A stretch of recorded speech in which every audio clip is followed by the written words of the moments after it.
Welcome to the learner's house. So in this video we will start a new topic called order statistics. Suppose we have two random variables x and y और हमें इन दोनों में से जो maximum है उसका CDF चाहिए. ऐसा कभी हमने कुछ करा नहीं. हमारे पास कोई रैंडम वेरिएबल होता है, हम उसका PDF CDF सब देख लेते हैं. बट अगर कोई दो रैंडम वेरिएबल्स हो, उनके मैक्सिमम का CDF, उनके मिनिमम का CDF, ये कैसे बनाते हैं वो हम आज के वीडियो में देखेंगे. तो सपोज हमारे पास दो रैंडम वेरिएबल्स हैं x एंड y और v क्या है उन दोनों का मैक्सिमम. यानी कि इसका मतलब क्या है, ठीक है, x और y में से जो बड़ा है वो ही क्या है, v है. ठीक है, और एक कंडीशन है यहाँ पर कि जो x और y है, x and y are independent. यानी कि x का y पे या y का x पे कोई इफेक्ट नहीं है. ठीक है, ये दोनों एक दूसरे से इंडिपेंडेंट है. हमें CDF चाहिए v का, जिसको हम ऐसे डिनोट कर देंगे CDF of v at point v. इसको हम कैसे निकालेंगे, इसका मतलब है ये कि रैंडम वेरिएबल v की हमें कहाँ तक प्रोबेबिलिटी चाहिए, v तक चाहिए. ठीक है, हम इसको ऐसे लिखेंगे. अब ये जो रैंडम वेरिएबल v है, ये पर्टिकुलर वैल्यू है जहाँ तक की प्रोबेबिलिटी हमें चाहिए, और ये रैंडम वेरिएबल है v. अब रैंडम वेरिएबल v को हम ऐसे भी लिख सकते हैं maximum of x less than equal to v. ठीक है, अब हमें क्या करना है, यहाँ पे इन दोनों में से जो बड़ा है, इन दोनों में से जो मैक्सिमम है वो किससे छोटा है, v से छोटा है. ठीक है, इन दोनों में से जो बड़ा है वो किससे छोटा है, v से छोटा है. तो जो छोटा है ऑलरेडी वो तो v से ऑटोमेटिकली छोटा होगा ही होगा. ठीक है, आई होप ये समझ आया होगा. सपोज हमारे पास 2,4 है. 2,4 में बड़ा कौन सा है, 4. अब मैं कह रही हूँ कि ये किसी v नंबर से छोटा है या फिर उसके इक्वल है. ठीक है, तो जो इससे छोटा है वो तो ऑटोमेटिकली v से छोटा ही होगा ना, क्योंकि इससे हमें क्या पता चला कि v किससे बड़ा है, 4 से बड़ा है. अगर वो 4 से बड़ा है तो वो 2 से भी बड़ा है. ठीक है, सो नाउ इन दोनों में से जो मैक्सिमम है वो किससे छोटा है, v से छोटा है. तो इट मीन्स कि ये v जो है ये x से भी छोटा है और साथ में y से भी छोटा है. तो हम इसको कुछ इस तरीके से लिख सकते हैं. Now we can write like this कि x v से छोटा है एंड y भी v से छोटा है या v के इक्वल है. ठीक है, क्योंकि वी डोंट नो कि कौन सा बड़ा है इन दोनों में से, तो हम यहाँ तक लिख सकते हैं. अब हम जो हमने इंडिपेंडेंस मानी है वो कंडीशन अब यूज होगी. लेट्स सी कि वो कैसे यूज करेंगे हम. इंडिपेंडेंस की कंडीशन का हम कैसे यूज करेंगे, जब भी हमें कुछ इस टाइप की प्रोबेबिलिटी निकालनी होती है. ठीक है, कि x v से छोटा है, y v से छोटा है. दो प्रोबेबिलिटीज इस एक में ही आ रही है, तो हम इसको ऐसे लिखना चाहते हैं कि x की प्रोबेबिलिटी कि x v तक हो, कि हमें v तक की प्रोबेबिलिटी निकाल रहे हैं यहाँ पर, और ये. हमने क्या करा, इसको इसमें इन पार्ट्स में स्प्लिट कर दिया. यानी कि हमें ये चाहिए था कि a इंटरसेक्शन b को हम कैसे लिख सके, probability of a and probability. ये हम कब लिख सकते हैं, जब a और b क्या हो, इंडिपेंडेंट हो. तो ये हम कब लिख सकते हैं, जब x और y क्या हो, इंडिपेंडेंट हो. तो अगर ये हमें लिखना है तो उसके लिए हमें क्या मानना पड़ेगा कि x और y कैसे रैंडम वेरिएबल्स हैं, इंडिपेंडेंट रैंडम वेरिएबल्स हैं. ठीक है, तो इसको हम क्या लिख सकते हैं, ये v तक की प्रोबेबिलिटी है, बट कौन से रैंडम वेरिएबल पे, x पे. तो ये CDF किसका हुआ, x का. यानी कि हम x की प्रोबेबिलिटी निकाल रहे हैं, कहाँ तक की, v तक की. ठीक है, और यहाँ पर we are calculating this thing. ठीक है, तो जो ये पॉइंट होता है वो यहाँ ब्रैकेट में आता है, जो रैंडम वेरिएबल होता है वो CDF के सबस्क्रिप्ट में आता है. ठीक है, तो ये था कि अगर हमें मैक्सिमम हो कुछ v, तो हम ये प्रोबेबिलिटी कैसे निकालें. और हमने अभी दो रैंडम वेरिएबल्स लिए थे, x और y. अब हम n रैंडम वेरिएबल्स लेंगे, x1, x2, x3 से लेके xn तक. अगर ये वाला पार्ट नहीं समझ आया तो पहले इसको रिवाइंड करके देख लीजिए, ताकि अगला अच्छे से समझ आ जाए, क्योंकि that is related to only this one. तो सपोज हमारे पास n रैंडम वेरिएबल्स है like this, x1, x2, x3 and so on xn तक. ठीक है, तो हमें क्या करना है, इनमें से जो मैक्सिमम है उसको हमने क्या बोला, v. यानी कि x1 से xn तक जो भी मैक्सिमम है उसको हम किससे डिनोट कर रहे हैं, v से डिनोट कर रहे हैं, ठीक है। तो जो काम हमने पिछले वाले केस में किया था वही हम यहाँ पर करेंगे, बट वो पर्टिकुलरली 2 रैंडम वेरिएबल्स के लिए था। यहाँ पर हमने कितने रैंडम वेरिएबल्स ले लिए, n रैंडम वेरिएबल्स, तो हम उसी रिजल्ट को जनरलाइज कर रहे हैं। सो अगर हमें v का CDF चाहिए, यानी कि v तक की प्रोबेबिलिटी चाहिए रैंडम वेरिएबल v पे, तो हम इसको ऐसे लिखेंगे कि रैंडम वेरिएबल v की कहाँ तक प्रोबेबिलिटी चाहिए, हमें v तक चाहिए, ठीक है। सो नाउ v की जगह जो रैंडम वेरिएबल v है उसकी जगह हम ये लिख सकते हैं कि ये मैक्सिमम है इन सब का,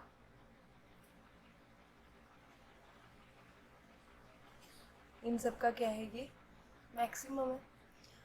इन n रैंडम वेरिएबल्स का जो मैक्सिमम है, इन n रैंडम वेरिएबल्स का जो मैक्सिमम है वो v या v से छोटा है, ठीक है। इन n रैंडम वेरिएबल्स का जो इन n रैंडम वेरिएबल्स में जो सबसे बड़ा है वो ही v या v से छोटा है, तो इट मीन्स कि बाकी सब भी v या v से छोटे होंगे। तो we can write it like this कि ये जो n v है वो इन सबसे क्या है, बड़ा है। नाउ अब ये n तक के रैंडम वेरिएबल्स की प्रोबेबिलिटी हमें इसको अलग करना है, तो हम कैसे लिखेंगे, we will write it like this, क्योंकि ये सब क्या इंडिपेंडेंट है, तो हम इसको ऐसे लिख सकते हैं x1 की प्रोबेबिलिटी दे दे कहाँ तक, v तक, ऐसे ही x2 की भी दे दे कहाँ तक, v तक, एंड सो ऑन xn तक की दे दे कहाँ तक, v तक, ठीक है। So now we will calculate this कि ये क्या आता है। तो इसमें हम देख सकते हैं कि x1 की प्रोबेबिलिटी है यहाँ पे v तक, तो हम इसको लिख सकते हैं कि ये CDF है किसका, x1 का CDF है ये कहाँ तक, v तक, यानी कि x1 रैंडम वेरिएबल की प्रोबेबिलिटी है v तक, ये x2 रैंडम वेरिएबल की प्रोबेबिलिटी है v तक, तो हम इसको ऐसे लिख सकते हैं fx2v and so on xn v तक, ठीक है। तो अगर मैक्सिमम वाले CDF की हमें प्रोबेबिलिटी चाहिए तो हम हमेशा क्या करेंगे, उन सब का प्रोडक्ट कर देंगे एंड वो हमें मिल जाएगी। सो आई होप यहाँ तक क्लियर होगा। अब हम now will jump on to the minimum part, ठीक है। So let's calculate that. So let's suppose कि w एक रैंडम वेरिएबल है जो है मिनिमम ऑफ x, y, यानी कि x और y में से जो सबसे छोटा है w वो है, ठीक है। सो इसको कैसे करेंगे, now let's check that. So हमें w का CDF चाहिए, तो we will write it like this, ठीक है। ये w का CDF है, w तक की प्रोबेबिलिटी दे रहा है ये। सो हमें यहाँ पे w तक की प्रोबेबिलिटी चाहिए, तो वो कैसे निकालेंगे, हम इसको ऐसे भी लिख सकते हैं कि w रैंडम वेरिएबल की हमें कहाँ तक प्रोबेबिलिटी चाहिए, w तक। ये w is a particular value and this w is a random variable. तो हम क्या कर सकते हैं, रैंडम वेरिएबल की जगह हम ये लिख सकते हैं minimum of x, y, w बोलें या फिर x और y में से जो सबसे छोटा है वो w है, तो इसकी जगह हम ये भी लिख सकते हैं this is equal to this particular value w, ठीक है। तो यहाँ पर थोड़ा सा माइंड हमें यूज़ करना पड़ेगा, क्योंकि वहाँ क्या था कि जो सबसे बड़ा है वही w से छोटा है, ठीक है। तो हमने उसको ऐसे ही सेपरेट कर दिया ये बोल के, बट यहाँ पर x और y में से जो छोटा है वो w से छोटा है, बट क्या गारंटी है कि जो बड़ा होगा वो भी w से छोटा होगा, ठीक है। तो इसको हम डायरेक्टली नहीं लिख सकते, तो हम इसको चेंज करेंगे, हमने इसको ग्रेटर देन में चेंज करना है, ठीक है। यहाँ पे इक्वल टू नहीं आएगा, सिर्फ ग्रेटर देन तक का साइन आएगा। अब x और y में से जो छोटा है वो w से बड़ा है, x और y में से सपोज 2,4 ले रहे हैं, इसमें जो छोटा है वो किससे बड़ा, w से बड़ा है। अगर छोटे वाला ही w से बड़ा है तो बड़े वाला तो w से बड़ा होगा ही, ठीक है। तो हम इसको ऐसे लिख सकते हैं x, y greater than w, ठीक है। सो नाउ 1 माइनस इसको हमें CDF वाली फॉर्म में लिखना है, तो CDF वाली फॉर्म में लिखने के लिए हम क्या करेंगे, पहले इसको हम सेपरेट कर लेते हैं, क्योंकि इस केस में भी वी नो दैट कि x और y कैसे हैं, मिनिमम इंडिपेंडेंट रैंडम वेरिएबल्स हैं। तो इसको हम कैसे लिखेंगे, probability x is greater than w, probability y is greater than w, ठीक है। So now we will write it like this, 1 minus x जो है वो w से बड़ा है, तो हम इसको ऐसे लिख सकते हैं कि w तक की प्रोबेबिलिटी को 1 से माइनस कर दे तो w के बड़े होने की प्रोबेबिलिटी आ जाएगी। ऐसे ही यहाँ पर 1 minus probability that y is less than equal to w। So हमने क्या करा है, इन दोनों को लेस देन इक्वल टू वाली फॉर्म में चेंज कर दिया है और इस पूरे पे एक ब्रैकेट लगा दिया। ठीक है, सो अब हम क्या करेंगे, इसको हम क्या लिख सकते हैं, इसको हम CDF बोल सकते हैं। तो we can call it CDF, यानी कि 1 माइनस ये x का CDF है w तक, ऐसे ही 1 माइनस ये y का CDF है कहाँ तक, w तक।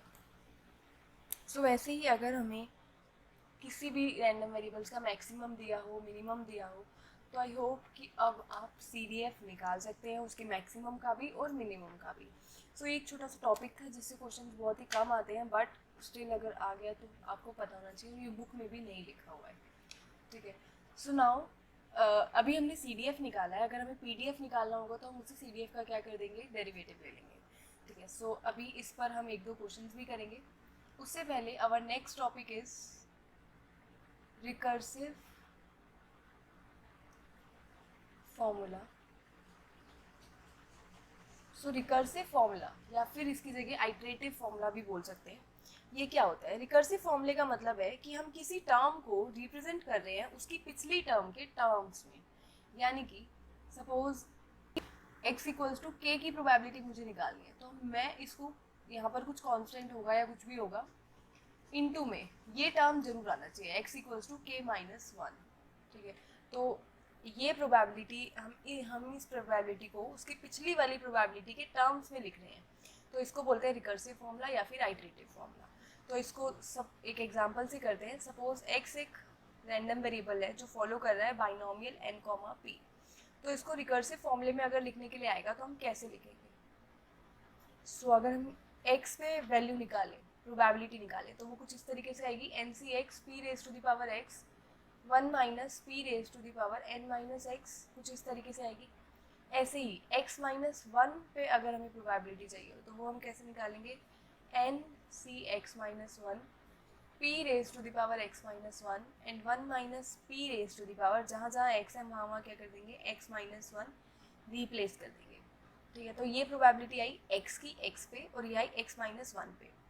Now what we want is कि हम इसको इस फॉर्म में लिखना चाहते हैं। सो नाउ रिकर्सिव फॉर्मूला में रिप्रेजेंट करने के लिए हम इसको कुछ इस तरीके से लिखेंगे, probability x equals to x upon में probability x equals to x minus 1, यानी कि हम इन दोनों को क्या कर देंगे, डिवाइड कर देंगे। ठीक है, सो इन दोनों को डिवाइड करके आएगा raise to the power x से, p raise to the power x ये वाला कट जाएगा और डिनोमिनेटर में बचेगा p की पावर माइनस 1, जिसको हम न्यूमरेटर में p लिख सकते हैं।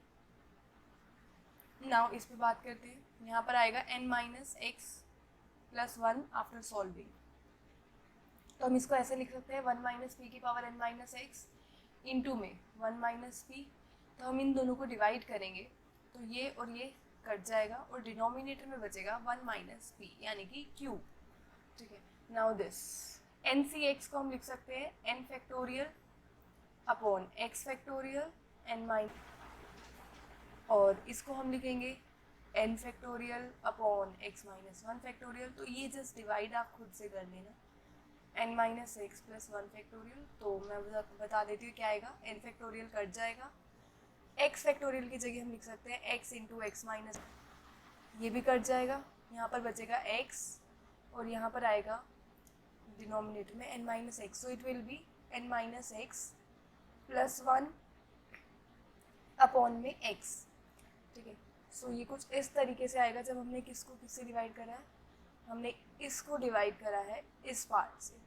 ठीक है, तो इन दोनों को डिवाइड करके ये बचेगा हमारे पास n minus x plus 1 upon में x। सो हम इसको यहाँ पे लिख सकते हैं n minus x plus 1 upon में x। ठीक है, सो ये जो हमारा ये टर्म है इसको हम इधर ले जाएंगे। So recursive formula p n minus x plus 1 upon में q x, probability x equals to x minus 1। So हमने क्या करा, x की हमें x पे प्रोबेबिलिटी चाहिए, हमने उसको किसके टर्म्स में लिख दिया, x-1 की प्रोबेबिलिटी के टर्म्स में लिख दिया। तो इसी को हम क्या बोलते हैं, रिकर्सिव फॉर्मूला या फिर आइटरेटिव फॉर्मूला, यानी कि हमें किसी पॉइंट की प्रोबेबिलिटी को किसके टर्म्स में लिखना होता है, उससे पहले वाली जो वैल्यू थी उसकी प्रोबेबिलिटी के टर्म्स में लिखना होता है, ठीक है। सो नाउ सपोज एक रैंडम वेरिएबल है x जो फॉलो कर रहा है पॉइजन विद पैरामीटर लैम्डा। तो इसका जो x पे जो प्रोबेबिलिटी है, यानी कि प्रोबेबिलिटी एट अ पॉइंट, वो है e raise to the power minus lambda, lambda raise to the power x upon में x फैक्टोरियल, ठीक है।